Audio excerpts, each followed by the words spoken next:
Topics अभी तक देख चुके हैं लास्ट क्लासेस के अंदर। आज हम उसको थोड़ा सा एडवांस वर्जन में लेके जा रहे हैं। सर आज हम सीखने जा रहे हैं अपने पास। अच्छा, अगर आपके पास बुक खुली हुई हो तो अगर आप देखेंगे ना पेज नंबर 189, उसमें भी यही सारी चीजें लिखी है जो हमने एग्जाम्पल और एक्सप्लेनेशन और डिस्कस की थी ना आपके साथ, उसी की फर्दर एक्सप्लेनेशन लिखी हुई है।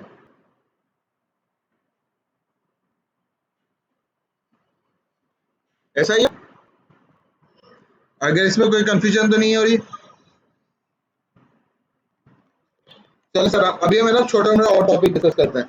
सर देखें, एक हमारे पास ये कॉस्ट दो किस्म की, एक होती है डायरेक्ट कॉस्ट और दूसरी होती है हमारे पास indirect cost. Sir direct cost और इनडायरेक्ट कॉस्ट का क्या मतलब होगा? एनी आइडिया बेटा?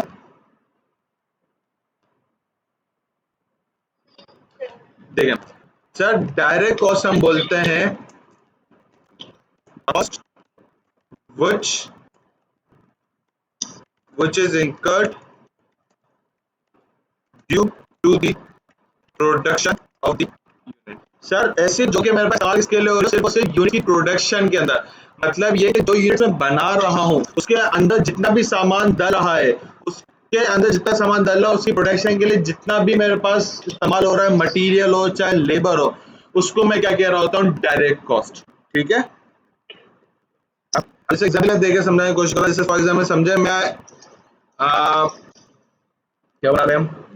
एक चेयर बना रहे हैं, लेट्स सपोज। सही है, अब एक चेयर के लिए मुझे क्या चाहिएगा सर? मुझे वुड चाहिएगी, सही है, मुझे नेल्स चाहिए, कीले चाहिए, मुझे ग्लू चाहिएगा, सही है, मुझे एक लेबर चाहिएगा जो कि इन सब चीजों को काटेगा और सारी पोजीशन में मतलब जोड़ेगा और सब कुछ करेगा। ऐसा ही है? तो सर ये लेट्स सपोज मेरे पास वुड आई 100 रुपए की, जो कीलें थी वो आई 20 रुपए की, जो ग्लू आया सोल्यूशन आया वो लेट्स सपोज 30 रुपए का आया था, लेबर को लेट्स सपोज 300 रुपए दिए थे। तो अगर मैं आप बात करूं तो मेरे पास टोटल इसकी कॉस्ट कितनी लगी है सर? इसकी कॉस्ट मेरी लग चुकी है तकरीबन 450 रुपए। तो ये जो कॉस्ट होगी वो कौन सी कॉस्ट कहलाएगी? डायरेक्ट कॉस्ट कहलाएगी। सर फिर इनडायरेक्ट कॉस्ट क्या होगी?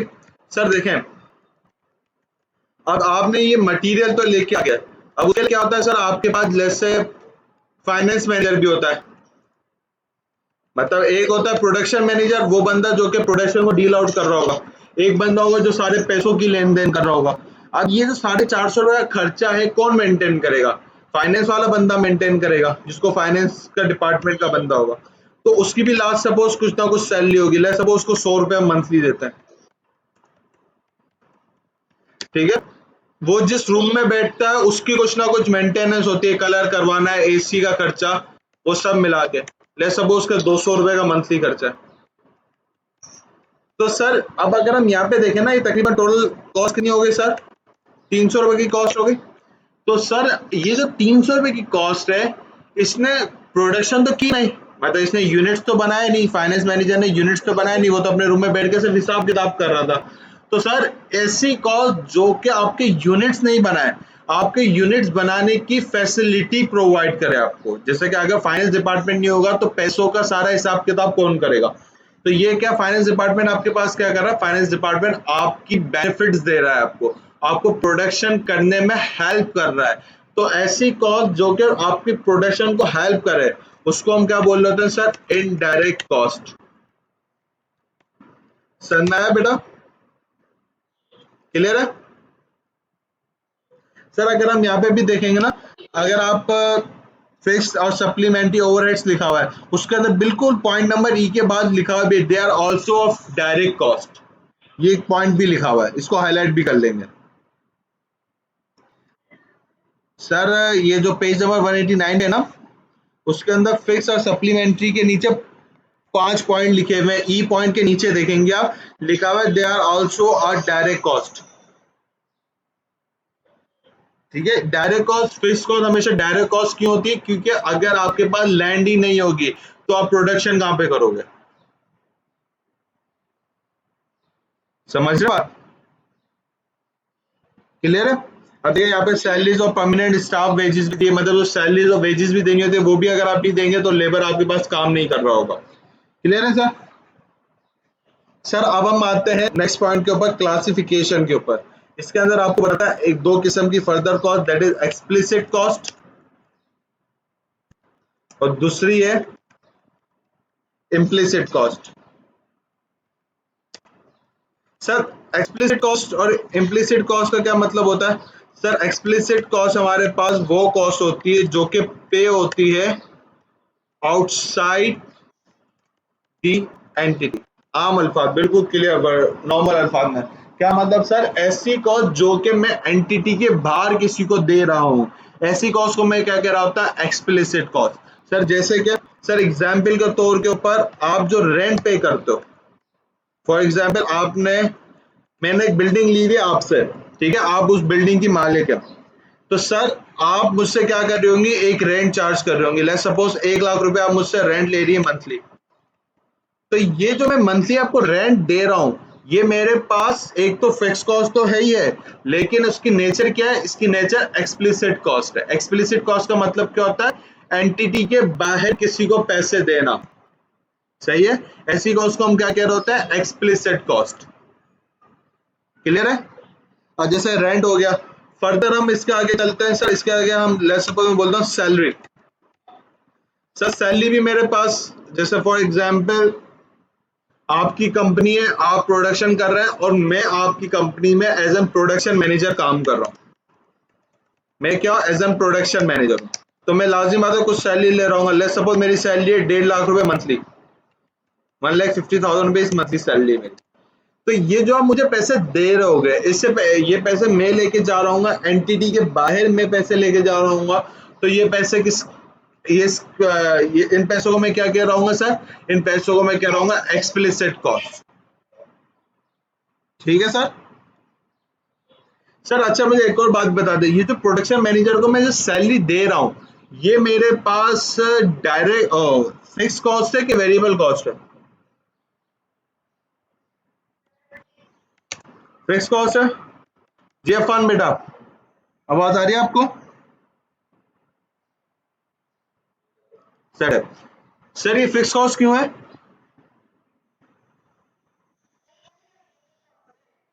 वेरिएबल कॉस्ट है। वेरिएबल कॉस्ट क्यों है?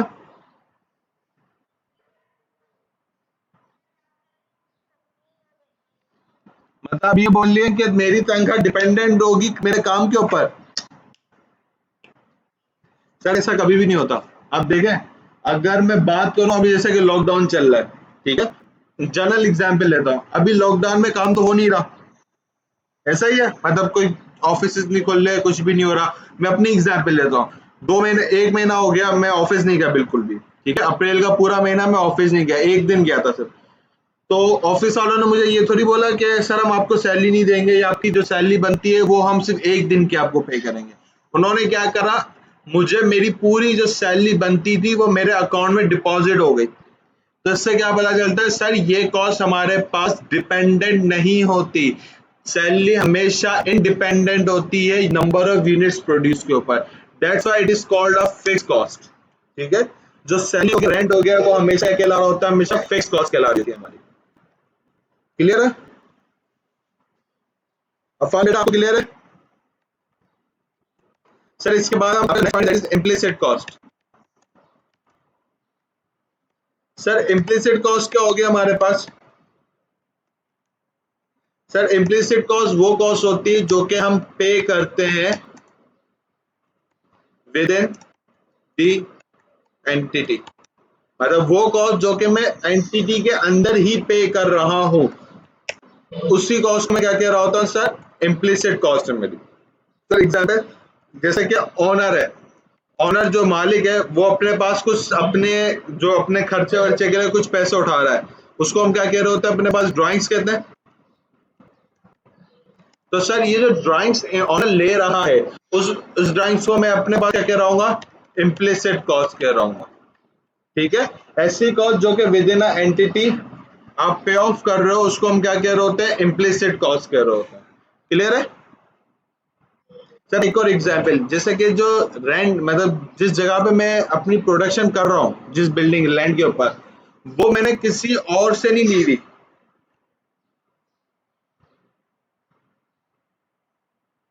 वो मैंने किसी और से नहीं ली हुई है, वो मैंने क्या किया हुआ है, वो मैंने अपनी ही जमीन कंपनी को दी हुई है और उनसे क्या चार्ज करता हूँ सर, रेंट चार्ज कर रहा होता हूँ।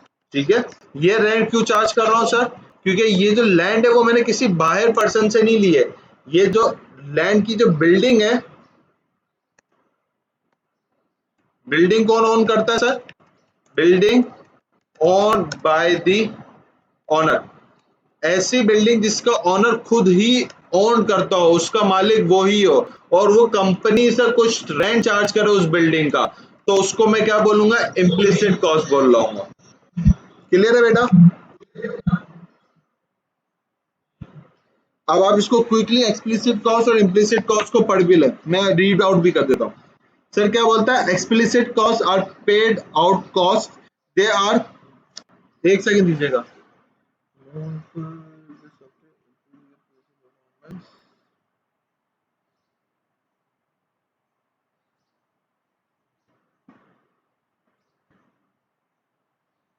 जी सॉरी। तो sir they are the money expenses which a firm has to pay outsider who supplies different input and services, include wages, salaries, raw material की पेमेंट हो गई, ट्रांसपोर्टेशन की पेमेंट हो गई, फ्यूल इलेक्ट्रिसिटी के जो बिल्स हो गए। तो मतलब आप अगर कंपनी से जितने भी खर्चे करते हैं अदर देन ओनर जो पैसे ले रहा है, जो ओनर अपने इस्तेमाल के लिए या ओनर ने कुछ बेनिफिट्स कंपनी को दिए उसके लिए जो पैसे ले रहा है, उसके अलावा जो भी आप कॉस्ट पे करोगे वो कॉस्ट कौन सी होती है, एक्सप्लिसिट कॉस्ट होती है।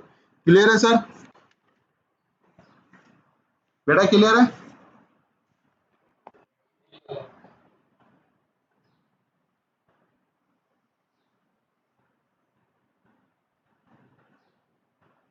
सेट है सर। इसके आगे हम आगे बढ़ेंगे, इम्प्लिसिट कॉस्ट में भी यही सारी चीजें लिखी हुई है। मेन चीज वही है कि इम्प्लिसिट कॉस्ट क्या होती है, वो कॉस्ट जो कि ओनर अपने पास खुद ले, मतलब हम बीइंग अ कंपनी ओनर को पैसे दे रहे हो।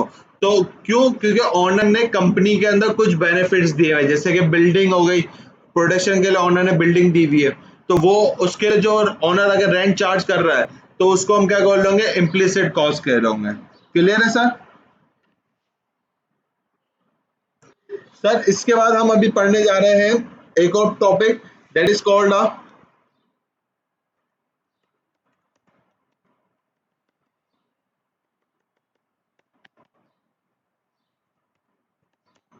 Short run total cost.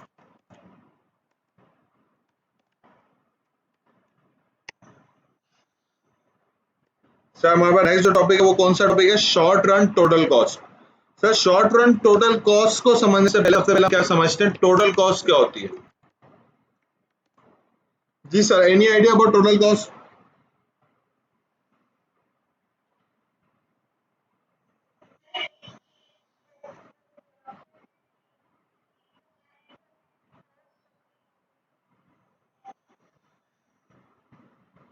जी अफान बेटा, आपका आइडिया शॉर्ट टोटल कॉस्ट क्या होती है?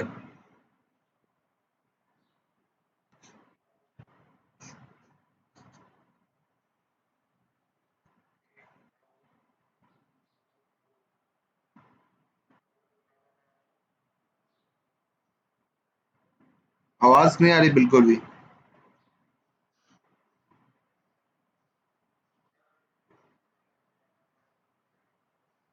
किस चीज का टोटल कॉस्ट, मतलब किस चीज का टोटल मैं निकालूं तो उसको मैं टोटल कॉस्ट कह रहा हूँ, ये तो पूछ रहा हूँ हमसे कि किसका टोटल निकालूं तो उसको मैं बोलूंगा यार ये मेरे पास टोटल कॉस्ट होगी। सर याद रखिएगा, टोटल कॉस्ट हमारे पास, total cost is the combination of total fix cost and total variable cost.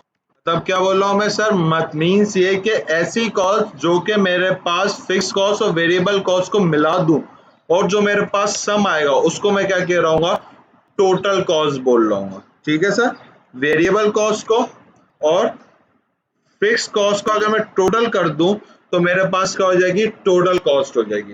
Are we clear on that thing? तो सर ये तो समझ आ गया टोटल कॉस्ट क्या होता है। अब यहाँ पे हमें बोला शॉर्ट रन टोटल कॉस्ट। तो sir short run total cost का क्या मतलब होगा? Sir short run total cost का मतलब होगा जो मुख्तसर पीरियड में, मतलब विद इन अ ईयर के अंदर अंदर जो आपके पास कॉस्ट लग रही है प्रोडक्शन करने के लिए, जो आप खर्चे कर रहे हो विद इन अ 1 ईयर के अंदर अंदर। जैसे कि फॉर एग्जाम्पल सैलरी। अब सैलरी तो किसी को साल में नहीं दी जाती या 2 साल में एक दफा नहीं दी जाती, सैलरी तो हर मंथली दी जा रही होती। साथ ही साथ यूटिलिटी बिल्स,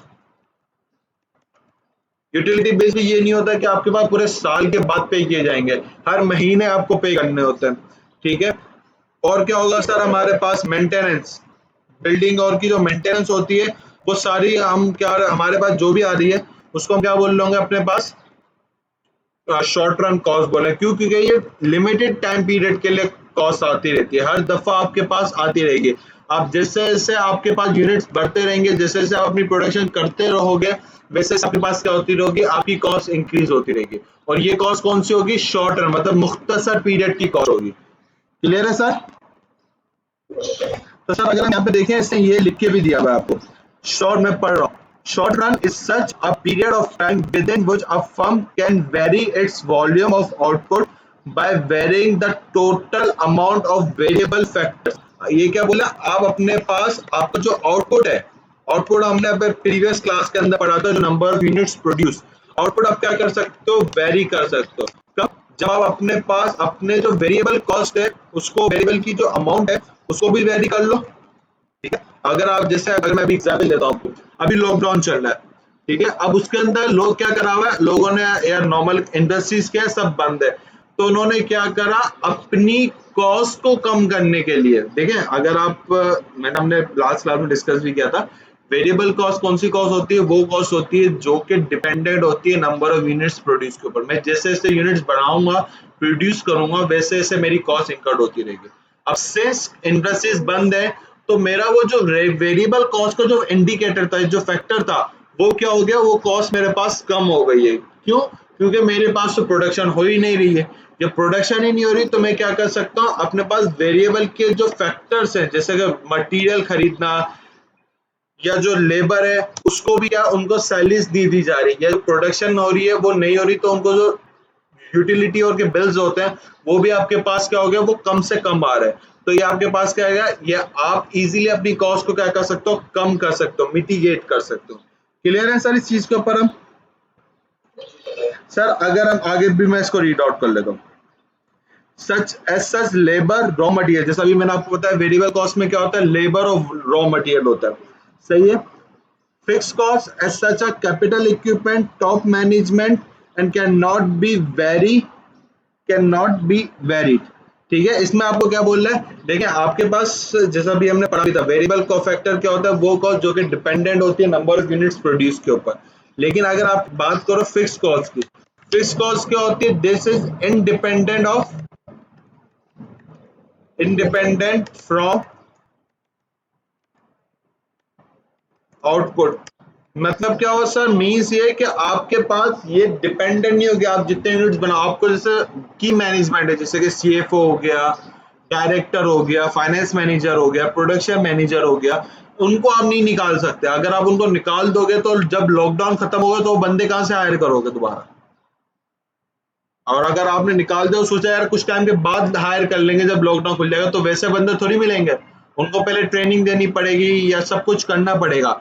तो आप क्या कर सकते हो, जो डेली के मतलब जो डेली वेजर्स होते हैं, जैसे कि गरीब तबका जो होता है, जिसकी सैलरी 15-20 हज़ार रुपये होती है, उनको आप निकाल दो, क्योंकि जब अगर प्रोडक्शन स्टार्ट होगी तो हम दोबारा से हायर कर लेंगे, वो आ जाएंगे। क्लियर है सर इस चीज के ऊपर? ठीक है सर। सर इसके बाद इसने आगे आपको बताया हुआ टीएफसी। टीएफसी का मतलब क्या होगा sir, total fix cost. Sir again total fix cost का वही कॉन्सेप्ट है कि वो कॉस्ट जो कि आपके पास इंडिपेंडेंट है, और जितनी भी आप कॉस्ट लगा रहे हो irrespective of the units produce, वो सारी कॉस्ट क्या होती है, फिक्स कॉस्ट होती है। अगर आप इन सबको प्लस कर लोगे, अक्यूमुलेट कर लोगे, कंबाइन कर लोगे, तो इस कॉस्ट को हम क्या बोल रहे होंगे, total fix cost. Are we clear on that thing? Sir कहें तो मैं पढ़ भी दूं, ये पॉइंट क्लियर है आपको? अफान बेटा आपको क्लियर है? सही है सर। इसके बाद आपको बता रहा है TVC.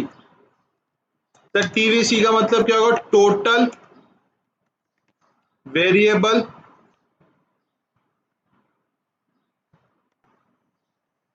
Total variable cost. Sir total variable cost क्या होगी? अगेन वही चीज जो कि डिपेंडेंट किसके ऊपर होगी सर? Dependent on output. वो कॉस्ट जो कि डिपेंडेंट किसके ऊपर होगी? आपके आउटपुट के ऊपर होगी। आप जैसे जैसे यूनिट्स प्रोड्यूस करते जाओगे और आपके पास क्या होगी? वो यूनिट्स प्रोडक्शन बढ़ती रहेगी, कॉस्ट आपकी बढ़ती रहेगी। सही है। और साथ ही साथ अगर आप उन सबको प्लस कर लो, जैसे कि अगर मैं एग्जांपल दूं, रॉ मटेरियल आपके पास, लेट्स सपोज रॉ मटेरियल आपके पास 100 रुपए का लगा, लेबर आपकी लगी, लेबर आपकी 50 रुपए की लगी, अदर ओवरहेड्स लगे आपके। ओवरहेड्स क्या होता है कि सर आपने जो यूनिट बना रहे थे उसकी वजह से कुछ खर्चा होना, जैसे कि इलेक्ट्रिसिटी, मतलब जिस जगह पे आप बना रहे हो, जो मशीन चला रहे हो, ठीक है, उसकी जो इस्तेमाल करने के लिए इलेक्ट्रिसिटी इस्तेमाल हो रही है, उसका खर्चा। सही है। लेट्स सपोज उस एक यूनिट बनाने के लिए मेरे 30 रुपए की इलेक्ट्रिसिटी कंज्यूम्ड हुई, ठीक है, तो मैं अपने पास क्या बोलूंगा? मेरे पास टोटल वेरिएबल कॉस्ट कितनी हो जाएगी सर? 180 रुपए। क्लियर है सर इस चीज के ऊपर? हम क्लियर है बेटा? समझ में आया पॉइंट? ओवरहेड्स का कॉन्सेप्ट समझ में आया? ओवरहेड्स क्या होता है? मुझे एक्सप्लेन करेंगे कोई ओवरहेड्स क्या होता है?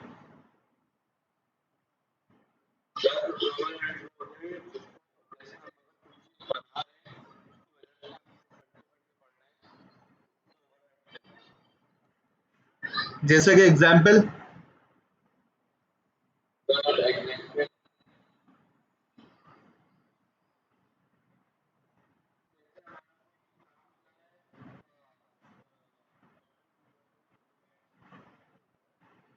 किसका काम होता है बेटा? सही है।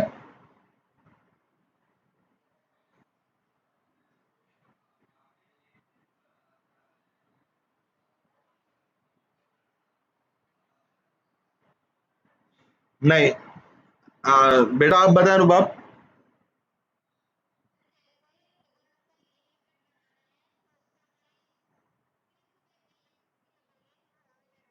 कोई और एग्जांपल दे, तो मैंने दी थी।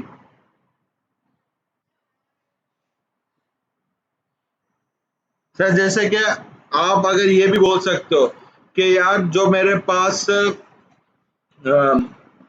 जनरेटर चल रहा है, ठीक है, उसके अंदर जो मेरे पास फ्यूल डालना पड़ रहा है, पेट्रोल डालना पड़ रहा है मेरे पास, वो भी मेरे पास क्या हो जाएगा? ओवरहेड हो जाएगा। ठीक है। साथ ही साथ आपके पास जो आप पे कर रहे हो इनडायरेक्ट कॉस्ट जितनी भी आपके पास आती है, ठीक है, इनडायरेक्ट कॉस्ट अभी हमने ऊपर समझी थी। इनडायरेक्ट कॉस्ट कौन सी होती है? जो प्रोडक्शन को डायरेक्टली हेल्प नहीं करता, जो प्रोडक्शन को हेल्प डायरेक्टली नहीं करे, और उसके अलावा जैसे कि फाइनेंस मैनेजर हो गया, उसके रूम की मेंटेनेंस हो गई, वो सारे खर्चे को हम कहाँ इंकॉर्पोरेट कर रहे होते हैं? ओवरहेड्स के अंदर इंकॉर्पोरेट कर रहे होते हैं। ठीक है। जैसे इनडायरेक्ट कॉस्ट जितनी भी हो गई आपकी, जैसे इलेक्ट्रिसिटी इस्तेमाल कर रहे हो, पेट्रोल इस्तेमाल कर रहे हो। जी इरफान। गुड। एसी की जो आप सर्विस करवा रहे हो अपने ना, रूम को ठंडा रखने के लिए, वो सारी जितनी भी कॉस्ट है, उन सब कॉस्ट को हम क्या कह रहे होते हैं? ओवरहेड्स कह रहे होते हैं। ठीक है सर। सर अगेन इसके बाद आती है टोटल कॉस्ट। अभी हमने ऊपर ही डिस्कस कर लिया, वेरिएबल फिक्स कॉस्ट भी डिस्कस कर ली, वेरिएबल कॉस्ट भी डिस्कस कर ली, और साथ ही साथ हमने अपने पास क्या करा? टोटल कॉस्ट भी डिस्कस कर ली। तो सर टोटल कॉस्ट का अगर मैं अपने पास फॉर्मूला लिखूं, सर स्क्रीन दिख रही है आपको? सर अगर मैं अपने पास टोटल कॉस्ट का फॉर्मूला लिखूं, टोटल कॉस्ट का फॉर्मूला क्या होता है हमारे पास? सर हम बोलते हैं total fix cost plus total variable cost. ठीक है। Total fix cost plus total variable cost, it is equal to the total cost. Clear है?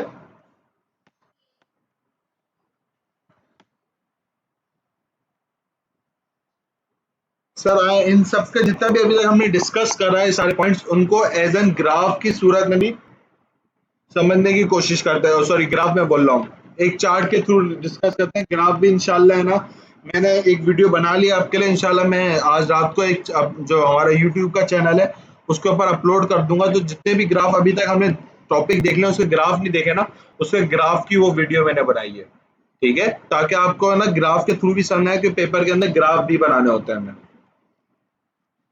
सेट है सर। लेट्स सपोज मैं बोलता हूँ मेरे पास कुछ नंबर ऑफ यूनिट्स, ठीक है, नंबर ऑफ यूनिट्स के बाद में बोलता हूँ मेरे पास टोटल फिक्स कॉस्ट भी आ रही कुछ।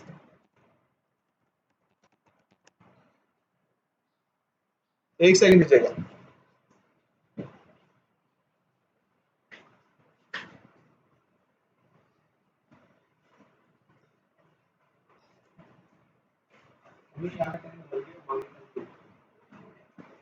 मैं बोल रहा हूँ ध्यान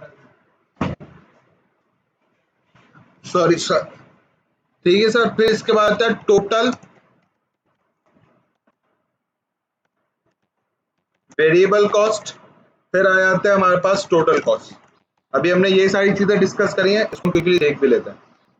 सर लेट्स सपोज मैंने 0 यूनिट बनाया, ठीक है, और मेरे बिल्डिंग का जो रेंट है, जो मैंने एक जगह ली हुई प्रोडक्शन के लिए, जो प्रोडक्शन यूनिट है मेरा, उसका जो रेंट है वो अफान साहब मुझसे चार्ज करते हैं 2 लाख रुपए, 2 लाख रुपए पर मंथ।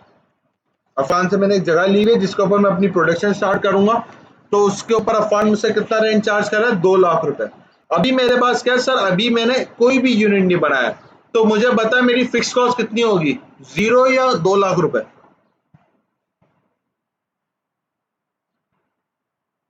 सर आवाज आ रही है? 2 लाख हो गया। अफान आप बताओ। जी अफान, अफान बोलो बेटा।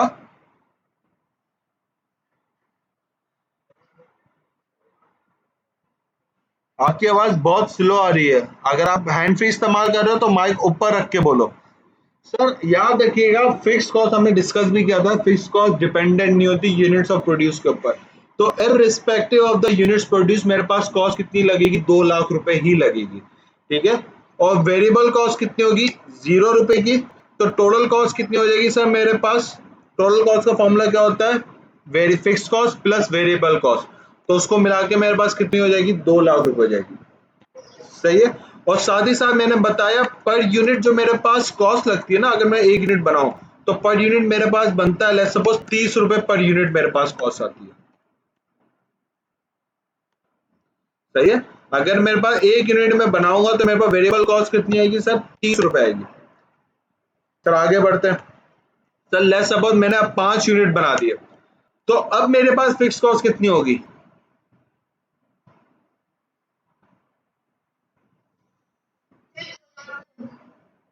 गुड। सर याद रखिएगा, आप चाहे 5 यूनिट बनाओ, आप 500 यूनिट बनाओ, या कोई भी यूनिट नहीं बनाओ, आपके पास फिक्स कॉस्ट चेंज नहीं होती, फिक्स कॉस्ट अनचेंज रहती है, अनलेस एंड अनटिल आप कोई नया यूनिट खरीद लो, ठीक है। ये ना करो, ये ना सोचना कि सर ने तो बोला था फिक्स कॉस्ट कभी चेंज नहीं होती। तो सर अगर आप कोई नया यूनिट, जैसे कि एक जगह पे आप प्रोडक्शन कर रहे थे, आपने एक और जगह भी ले ली, तो अगर एक और नई जगह ले ली है, उसका जो किराया देना पड़ेगा आपको, वो आपकी टोटल कॉस्ट के अंदर ऐड हो जाएगा, सॉरी टोटल फिक्स कॉस्ट के अंदर ऐड हो जाएगा। क्यों? क्योंकि देखें, आपकी जो टोटल फिक्स कॉस्ट होती है ना, वो इंडिपेंडेंट होती है यूनिट्स प्रोड्यूस के ऊपर।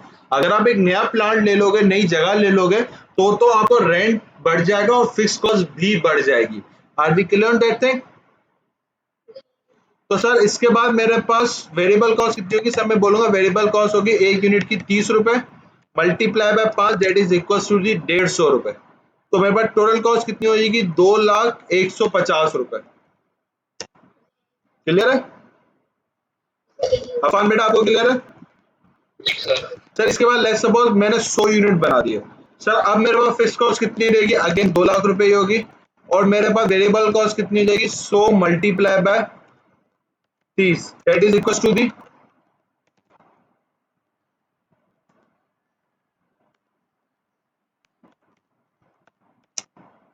3,000 रुपए। तो मेरे पास अब टोटल कॉस्ट कितनी हो जाएगी? 2,03,000 रुपए। क्लियर है सर? लेट्स सपोज मैंने 1000 यूनिट बना दिए, तो 1000 यूनिट में मेरी फिक्स कॉस्ट कितनी रहेगी? वही 2 लाख रुपए, चेंज नहीं होगी। और मेरे पास वेरिएबल कॉस्ट कितनी हो जाएगी? 1000 multiply by 30, that is equal to the 30,000 रुपए।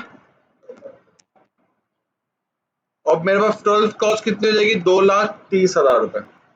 सेट है सर? समझ में आया आपको किस तरीके से आपके पास ये कॉस्ट चलती है?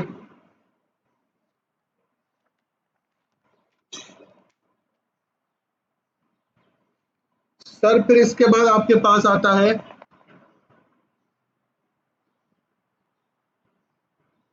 Short run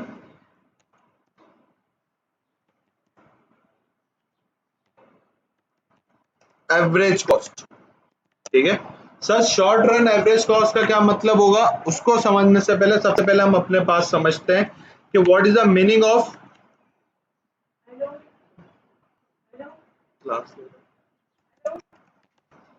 meaning of average cost.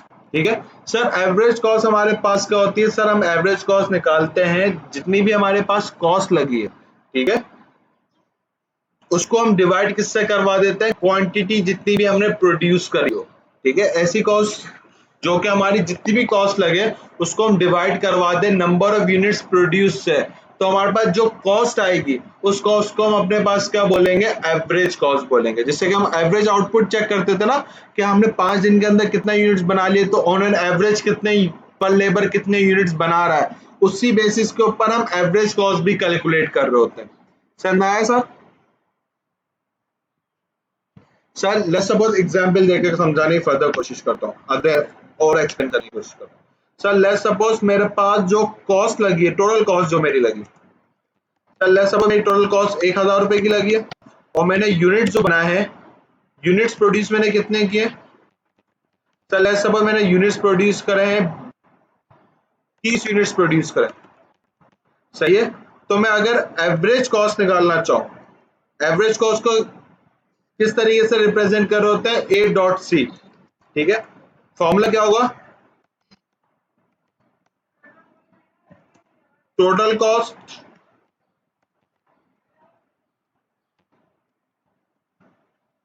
Divided by units.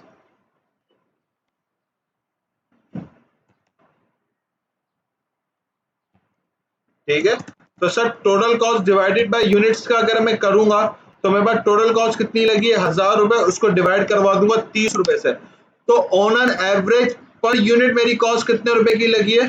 Per unit cost मेरी लगी है 33 रुपए, 33 रुपीज 33 पैसास। क्लियर है सर? या इसको फर्दर सिंप्लीफाई रखने के लिए मैं यहाँ पे 40 यूनिट कर देता हूँ ताकि ये डेसिमल वाला किस्सा खत्म हो जाए। तो पर यूनिट मेरी कॉस्ट कितने रुपए लगी है सर? 25 रुपए पर यूनिट मेरी कॉस्ट लगी है। तो पर यूनिट आपसे पूछा जाए ना ऑन एन एवरेज आपकी क्या कॉस्ट लग रही है, तो आप क्या करोगे? आप सीधा बोलोगे टोटल यूनिट जितनी भी कॉस्ट लगी है वो, उसको डिवाइड करवा दोगे जितने भी यूनिट्स बनाए हैं उस रुपयों से या उन पैसों से, जितने भी यूनिट्स बनाए उसको डिवाइड कर दो। जो आंसर है वो आपके पास रिप्रेजेंट कर रहा होगा एवरेज फिक्स कॉस्ट, सॉरी हाँ एवरेज कॉस्ट, फिक्स कॉस्ट नहीं, एवरेज कॉस्ट रिप्रेजेंट कर रहा होगा। आज भी clear on that thing? Afan बेटा क्लियर है? बेस्ट हो गया सर। अब ये तो हमने समझ लिया एवरेज कॉस्ट, और इसकी अगर मैं बात करूं टोटल एवरेज कॉस्ट का, तो टोटल एवरेज कॉस्ट को मैं 2 सेकंड के बाद डिस्कस करूंगा। पहले हम टोटल एवरेज कॉस्ट चले एक साथ अभी डिस्कस कर लेते हैं। टोटल एवरेज कॉस्ट क्या होता है सर? टोटल एवरेज कॉस्ट का मतलब होता है टोटल एवरेज फिक्स कॉस्ट, ठीक है, average fix cost plus average variable cost. सही है, टोटल फिक्स कॉस्ट का मतलब अगर मैं कॉम्बिनेशन निकालना चाहूँ, उसका फॉर्मूला देखना चाहूँ, तो उसका फॉर्मूला क्या होता है सर?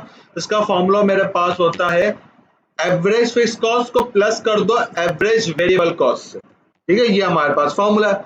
तो सर जब हमने फॉर्मूला देखा तो हमें पता चला यार एवरेज फिक्स कॉस्ट के लिए मुझे 2 और एवरेज कॉस्ट निकालनी पड़ रही होंगी। वो कौन कौन सी कॉस्ट होंगी सर? एक तो फिक्स कॉस्ट की एवरेज और एक वेरिएबल कॉस्ट की एवरेज। सही है, तो मैं सबसे पहले डिस्कस आपके साथ कर लेता हूं average fix cost. Sir average fix cost का क्या मतलब होगा,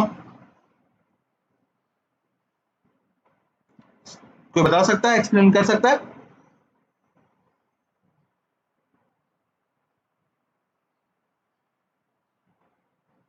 जी सर, कोई एक्सप्लेन कर सकता है? सर मैं ही समझा दूं, कोई मसला नहीं। देखिए, अगर मैं ऊपर वाली एग्जांपल लूं, जो मैंने ऊपर चार्ट बनाया था, ये चार्ट दिख रहा है आपको? सर मैं इसी चार्ट को ना यहाँ पे कॉपी कर लेता हूँ दोबारा से।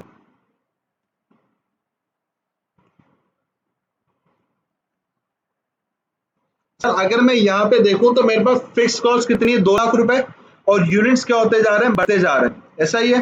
तो अगर मैं ये देखना चाहूं, अगर मैं कोई भी यूनिट नहीं बना रहा, ठीक है, पहला केस क्या था, कोई भी यूनिट नहीं बना रहा, तो मेरे पास एवरेज कॉस्ट कितनी है सर, 2 लाख रुपए है, ऐसा ही है।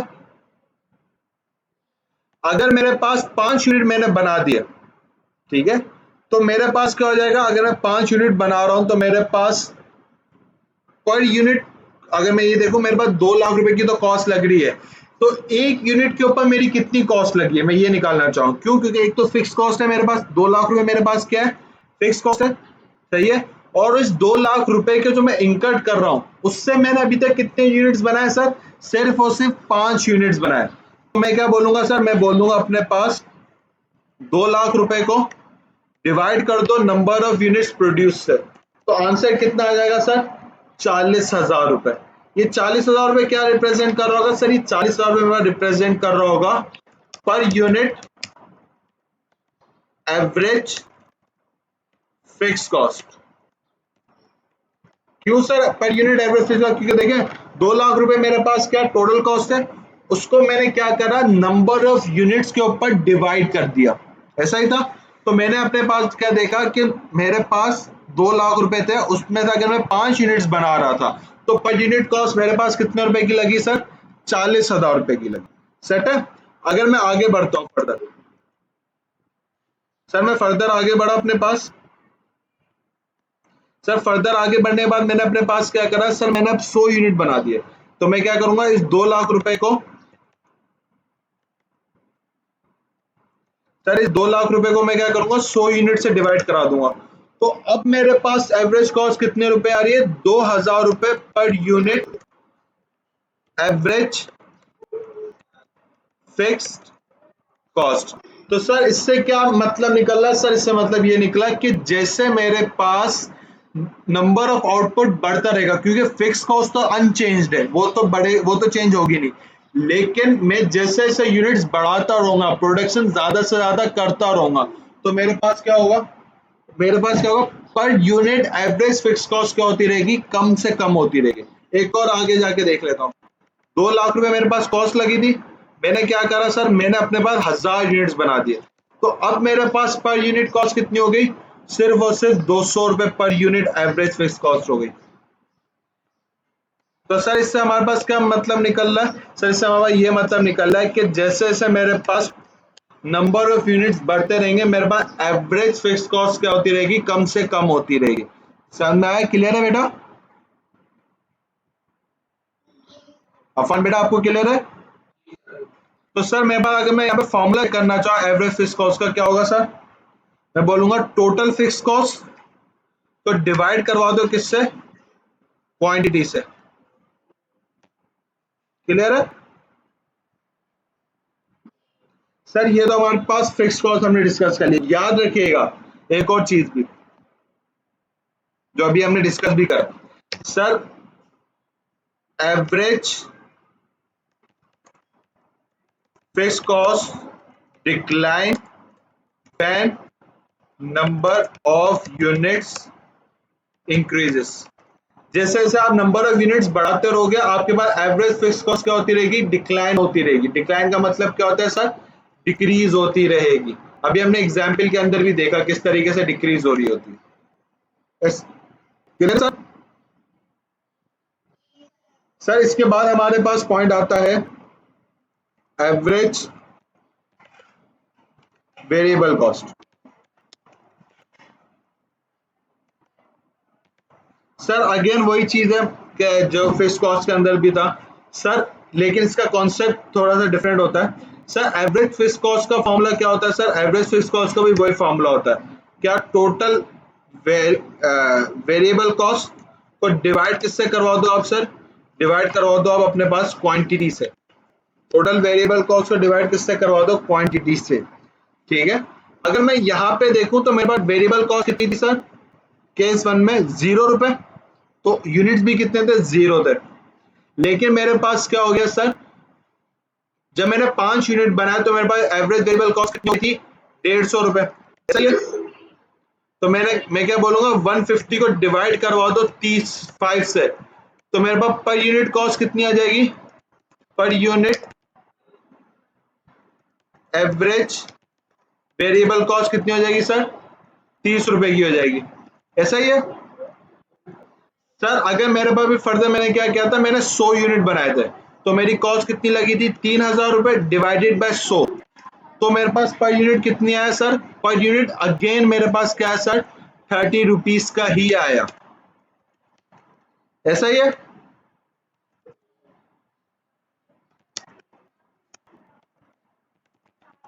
सर। फिर इसके बाद मैंने क्या किया था, 1000 यूनिट पे चले गया था, तो मैंने क्या बोला, 30,000 को डिवाइड कर दो किससे? एक सेकंड, अंडरलाइनिंग हटा दो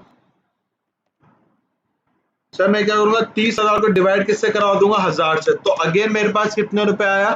30 रुपए पर यूनिट एवरेज कॉस्ट। तो सर इससे हमारे पास क्या मतलब निकल रहा सर? इससे हमारे पास ये मतलब निकला कि जितने भी यूनिट आप बना लो, आप चाहे 1 यूनिट बनाओ, चाहे आप 100 यूनिट बनाओ, चाहे आप 1000 यूनिट बना लो, average variable cost remains same. ठीक है, मतलब क्या होगा कि आप जितने भी यूनिट बना लो, आपकी पर यूनिट एवरेज कॉस्ट क्या रहेगी? सेम ही रहेगी। क्यों? क्योंकि आप जितने यूनिट बनाते रहोगे, आपकी एवरेज कॉस्ट उसी हिसाब से क्या कर रही है? इंक्रीज होती जा रही है। ऐसा ही है कि पहले मेरे पास 1 यूनिट 5 यूनिट बनाए तो मेरे पास 150 रुपए लगे, मैंने 100 यूनिट बनाए तो कॉस्ट बढ़ गई, मैंने 1000 यूनिट बनाए तो फर्दर कॉस्ट इंक्रीज हो गई। तो इस हिसाब से क्या हुआ, जैसे जैसे आप इंक्रीज करते रहोगे, आपकी एवरेज कॉस्ट भी इंक्रीज करती ही रहेगी, लेकिन वो क्या होगी? सेम रहेगी। आप चाहे 1000 यूनिट बना लो, चाहे आप 10,000 यूनिट बना दो, तो भी आपकी average variable cost remain same. ठीक है सर।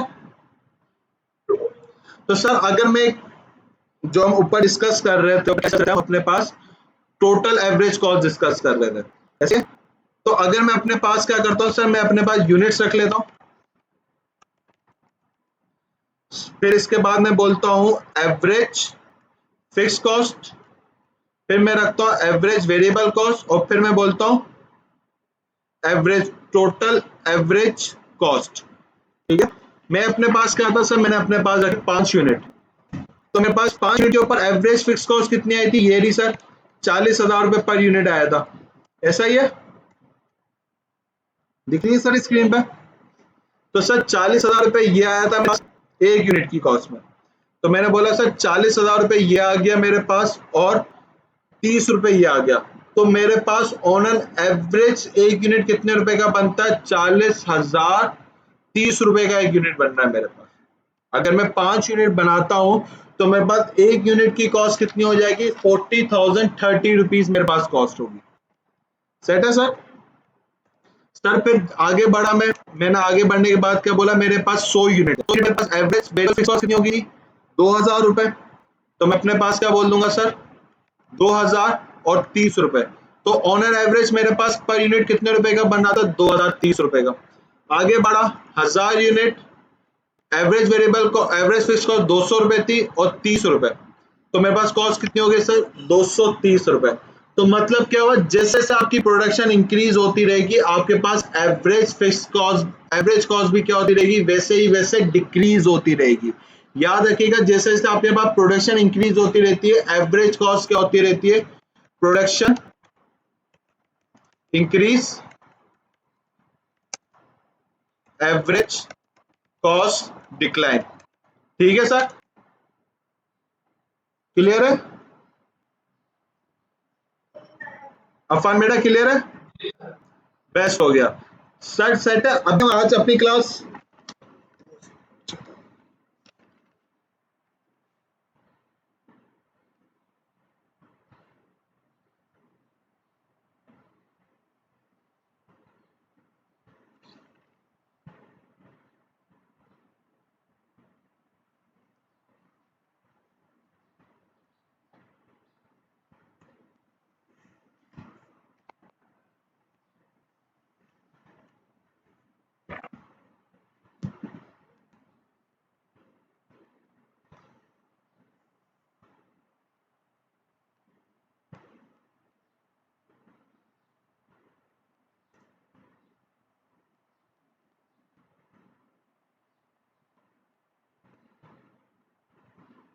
सर आज की क्लास हमारी यहीं तक थी। ठीक है, मैं बस कॉपी करने जा रहा था, मेरा इंटरनेट का इशू हो गया था तो बंद हो गई क्लास। बाकी जो इसके जो भी ड्राफ्ट हो रहे हैं इंशाल्लाह आज आपकी क्लास के अंदर आज आपकी जो वीडियो लिंक मैं आपको शेयर करूँगा, आज आपको मैं सुधारने की कोशिश करूँगी तो उसके अंदर आप देख लीजिएगा और जितने भी इससे रिलेटेड ड्राफ्ट है वो उसके अंदर डिस्कस हुए हैं और उसके अंदर कोई कंफ्यूजन हो तो आप मुझसे पूछ लीजिएगा। सर आप बहुत सारा ख्याल रखिएगा। अल्लाह हाफिज़।